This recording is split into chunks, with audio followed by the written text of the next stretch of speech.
Adajan police station ખાતે ભારતીય ન્યાય સંહિતાની કલમ 308, 351-52 મુજબ એક ફરિયાદ દાખલ કરવામાં આવેલ છે, જેમાં ભોગ બનનાર ફરિયાદી યુવતી દ્વારા 3 ઇસમો વિરુદ્ધ ફરિયાદ આપવામાં આવેલ છે.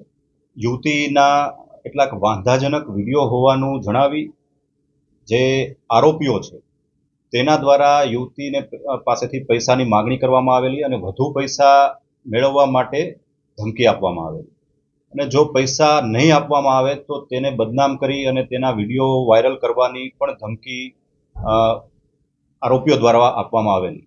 અને મુખ્ય આરોપી જય ડાંગર તથા તેની સાથે અન્ય 2 આરોપીઓની ધરપકડ કરી અને કાયદેસર કાર્યવાહી હાથ ધરવામાં આવેલ છે. 5 લાખ રૂપિયા ફરિયાદી દ્વારા અપાઈ ચૂક્યા હોવાનું જણાયેલ. આ ઉપરાંત રૂપિયા 10 કરોડની માતબર રકમની માગણી ફરિયાદી પાસેથી આરોપીઓ દ્વારા કરવામાં આવેલ. અમારી તમામ માહિતીથી અપડેટેડ રહેવા માટે જોડાયેલા રહો ત્રિશુલ ન્યૂઝ સાથે.